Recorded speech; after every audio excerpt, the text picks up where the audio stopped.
está claro. Mezclar política con el tema del deporte es una mala idea. No hay que meter el deporte en el medio de la política. Pero creo que no se debe mezclar nunca el deporte con política porque no tienen nada que ver.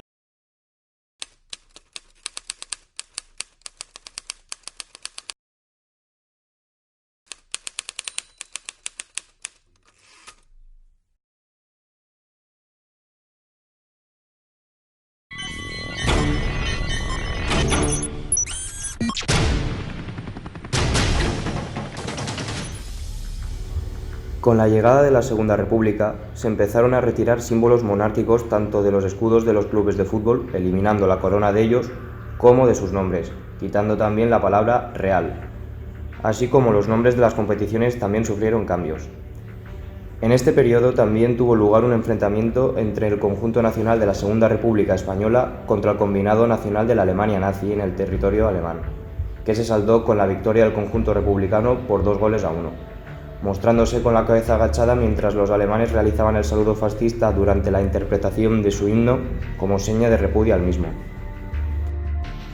Con el estallido del conflicto bélico, el mundo del fútbol no se libró de este, quedando suspendidas las competiciones regulares y posicionándose en ambos bandos tanto futbolistas como personalidades relacionadas con este deporte, como diversos deportistas madrileños, que a iniciativa de la Federación Nacional de Fútbol formaron un núcleo de fuerzas voluntarias para combatir el fascismo, adoptando esta nueva milicia el nombre del político y presidente del Fútbol Club Barcelona, Josep Sunyol, y estando integrada por cuantos deportistas se mostrasen dispuestos a defender las libertades republicanas. O como Alfonso Olaso, que fue un futbolista del Athletic Club de Madrid que combatió en el bando nacional, muriendo en el conflicto, y Santiago Bernabéu, que se alistó en la 150 División, la cual tomó Lleida en 1938 y desfiló triunfante en Barcelona al año siguiente. Una vez terminada la guerra civil, había que centralizar el deporte, que se politizaría como nunca antes hasta entonces. Dentro de esa estructura política, el máximo órgano deportivo fue la Delegación Nacional de Deportes, dirigida por el general Moscardó. Esa delegación pertenecería al único partido político permitido durante los siguientes 40 años, la Falange Española. De este modo, Falange se aseguraba colocar a sus hombres dentro de las estructuras de poder, controlando una de las facciones más importantes en el desarrollo sociocultural del país. Con el triunfo del bando nacional y el establecimiento del franquismo, los clubes de fútbol tuvieron que modificar tanto sus nombres, españolizándose, como volviendo a símbolos anteriores de carácter monárquico. A lo largo del periodo franquista, ciertos equipos tuvieron un trato favorable por parte del régimen. Un ejemplo significativo de eso fue el suceso ocurrido en la vuelta de las semifinales de la Copa del Generalísimo de 1943, en la que el Real Madrid venció 11-1 al Barcelona. En la ida, el Madrid había caído 3-0, quejándose de que se habían producido silbidos por parte de la afición blaugrana hacia el Madrid, calificándose esto como que estaban increpando claramente a los representantes de España. Pero en la vuelta, en la cual los socios fueron convocados a las oficinas del club para entregarles un silbato para que lo tocasen cada vez que un jugador culé tocara el balón, y al descanso, el Madrid ya ganaba 8-0. Según testimonios culés, una autoridad político-policial habría entrado al vestuario para intimidar a los jugadores, incluso mediante amenazas con armas. De hecho, se dice que dicha extorsión la realizó un mando policial que algunos historiadores identifican como el Conde de Mayalde, que entre otras cosas fue embajador de España en la Alemania nazi y colaborador de la Gestapo. Otros casos de trato favorable por parte del régimen los encontramos en los fichajes de jugadores extranjeros para el Barça y el Madrid. Estos fichajes serían Kubala, declarado anticomunista, que aunque estuvo cerca de fichar por el Madrid, finalmente ficharía por el Barça en 1951, pero Hungría negaba el transfer, por lo que no podía jugar legalmente. Pero al poco tiempo, Kubala solicitó la nacionalidad española, ya que siendo español no podía estar sujeto a federaciones ajenas, porque era refugiado de la barbarie roja, ayudando a la dictadura a facilitar los trámites para dicha nacionalidad, adquiriéndola el mismo 1951. Di Stéfano y su robo por parte del Real Madrid, que estuvo presuntamente favorecido por el aparato político franquista y que es considerado por la afición blaugrana como el agravio fundamental del franquismo. Barcelona y Real Madrid estaban en posesión de una parte de los derechos de Di Stéfano. Por tanto, y tras una serie de trabas y líos gubernamentales, se propuso que Di Stéfano juegue en temporadas alternas en el Barça y en el Real Madrid, avalando la Federación Española de Fútbol este pacto. pero finalmente el Barcelona cede sus derechos al Real Madrid a cambio de 4 millones de pesetas.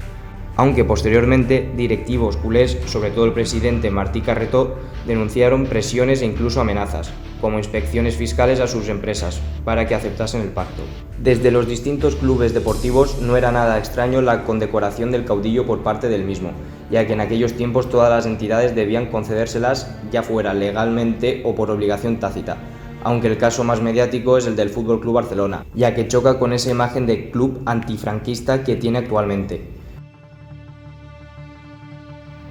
En cuanto a las tensiones ideológicas en las relaciones exteriores del régimen franquista con la Unión Soviética, el deporte tampoco se salvó de estas, ya que en cuartos de final de la Eurocopa de 1960 tocaba jugar una eliminatoria de ida y vuelta contra la Unión Soviética, negándose Franco a que el combinado nacional viajase a Moscú, quedando eliminada de la competición. Pero en la siguiente Eurocopa, cosas de la vida o no, la final, que se disputaba en el Santiago Bernabéu, enfrentaba a los combinados franquista y soviético, siendo el resultado un triunfo de la España franquista, cosa que fue muy utilizada por el aparato propagandístico franquista como arma propagandística para demostrar la superioridad de este frente al comunismo. Desde su origen, el régimen franquista promocionó una narrativa nacionalista asociada al fútbol, que perseguía incrementar la identificación de los españoles con la dictadura. En el caso del Athletic, hay que mencionar que la dictadura a menudo presentaba lo vasco como el carácter español original, ligando así al falangismo vasco con el viejo carlismo, haciendo que el club y su filosofía fuesen la encarnación de los valores hispanos masculinos, virilidad, ímpetu y furia. Por tanto, la política de fichajes del Athletic no se vio como una amenaza, sino como una virtud en un momento en el que todo lo extranjero era mirado con recelo. En cuanto al Barça, desde los 50 sobre todo, se convirtió en uno de los grandes valedores de la cultura y la lengua catalana, tal y como se ve reflejado en la frase «més que un club», pronunciada por Narcís de Carreras. Eso sí, siempre dentro del franquismo. Poco a poco, el club empezó a defender la cultura de la región y a convertirse en un símbolo antifranquista. Un mes después de la muerte del caudillo, se disputaba un clásico entre Barça y Madrid en el Camp Nou, en el que se realizó una manifestación de catalanidad pública insólita desde la Guerra Civil, mediante la exhibición de banderas cuatribarradas catalanas, las cuales, al no haber tiendas que las vendiese, se confeccionaron y repartieron por parte del club culé. Y en cuanto a la denominada Ikurriña de Atocha, nos encontramos en el año 1976, una época de transición en la que aún no había cuajado la democracia, y el pueblo vasco estaba luchando por sus reivindicaciones regionales. En este momento apareció la figura de De la Hoz,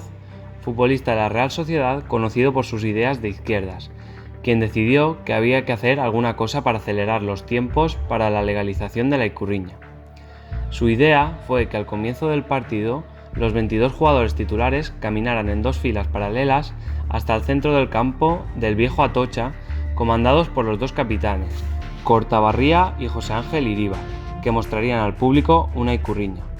Cabe destacar el gran compromiso político de este último con los movimientos de izquierdas e independentistas vascos. Esta fue una acción que, al estar la enseña vasca prohibida, podía comportar la detención de sus protagonistas. Pero, aunque hubo algunas dificultades tanto en la gestación del plan como en la ejecución del mismo, ambos vestuarios estuvieron de acuerdo en sacarla, saliendo todo acorde al plan y dejando una de esas imágenes para la historia. Con el paso de los años y el conflicto catalán como telón de fondo, el fútbol ha continuado politizado. Encontramos futbolistas que se posicionaron a favor de la autodeterminación de las naciones, sobre todo a partir de los sucesos del 1 de octubre de 2017. Entre estos destacamos los de origen catalán, como Piqué, Sergi Roberto, Puyol o Xavi, y de origen vasco como Yarramendi y San José, este último muy comprometido también con la sentencia de Alsasua o con el asesinato de Íñigo Cabacas. Y tal y como ha sucedido en toda la sociedad española, si hay personas a favor de este derecho o del procés, existen futbolistas que opinan que esto es totalmente ilegal y muestran su apoyo a las fuerzas del Estado, contrarias a la voluntad de parte de la sociedad catalana, como por ejemplo Salva Ballesta, quien ya tuvo enfrentamientos con hinchadas izquierdistas, Roberto Soldado o Jorge Morcillo. Otro sector que, aunque los medios rechacen el que esté politizado, sabiéndose desde hace años que sí que lo está en gran medida, serían los aficionados. Ya sea por la derecha o por la izquierda, las distintas aficiones o grupos ultra en España llevan manifestándose políticamente desde hace ya bastante tiempo. Hemos de denunciar desde aquí que desde la prensa, directivas y fuerzas policiales y judiciales se ha realizado un blancamiento y permisibilidad a las hinchadas ultraderechistas y neonazis del fútbol español, ya sea por casos de favorecer el desplazamiento y no denunciar actividades racistas, como la directiva del Sporting de Gijón con los Ultra Boys, e incluso blanqueando y justificando asesinatos a hinchas de ideología contraria, como los 2 asesinatos perpetrados por miembros del Frente Atlético a Aitor Zabaleta, hincha de la Real Sociedad, y a Jimmy, hincha del Deportivo de La Coruña, de los que además se vanaglorian y hacen burla de ellos. En el lado contrario, encontramos a las hinchadas de izquierdas, las cuales son famosas por expresar sus reivindicaciones sociales airadamente, ya sea mediante tifos o pancartas, en las que se denuncian prácticas racistas, homófobas, etc. Destacando sobre todo el grupo Bucaneros por su compromiso social, los cuales sí que han sido criminalizados, llegando a ser multados por un mosaico contra el racismo con la friolera de 30.000 euros. Siguiendo en la línea de los sucesos del 1 de octubre, podemos ver también cómo no solo los ultras de los equipos se posicionan políticamente en contra del independentismo catalán, sino también aficiones enteras, como en un partido del Atlético de Madrid frente al Barça, semana después del 1 de octubre, donde se realizó una exhibición patriótica de banderas de España por parte de todo el estadio. Además, o incluso realizándose pitadas por parte de aficionados de la selección, como en el caso de Gerard Piqué en un entrenamiento. El último de los sectores que conforman el fútbol son los clubes, los cuales, y sobre todo a raíz del 1 de octubre y la sentencia del procés, se han politizado aún más. Sobre todo, vamos a destacar los casos de Las Palmas, un club que no pensó otra cosa en el partido que le enfrentaba al FC Barcelona el 1 de octubre que, como muestra de patriotismo, coserle a su camiseta una bandera de España. Otro caso sería el posicionamiento de los clubes catalanes ante la sentencia del procés, la mayoría de los cuales se ha posicionado a favor de poner en libertad a los presos políticos catalanes, abogando por el diálogo, haciéndolo mediante comunicados y minutos de silencio en sus partidos. Finalmente, una vez vista nuestra historia, podemos hacernos la siguiente pregunta. ¿Se debe de intentar, por cualquier forma, dejar de politizar el deporte?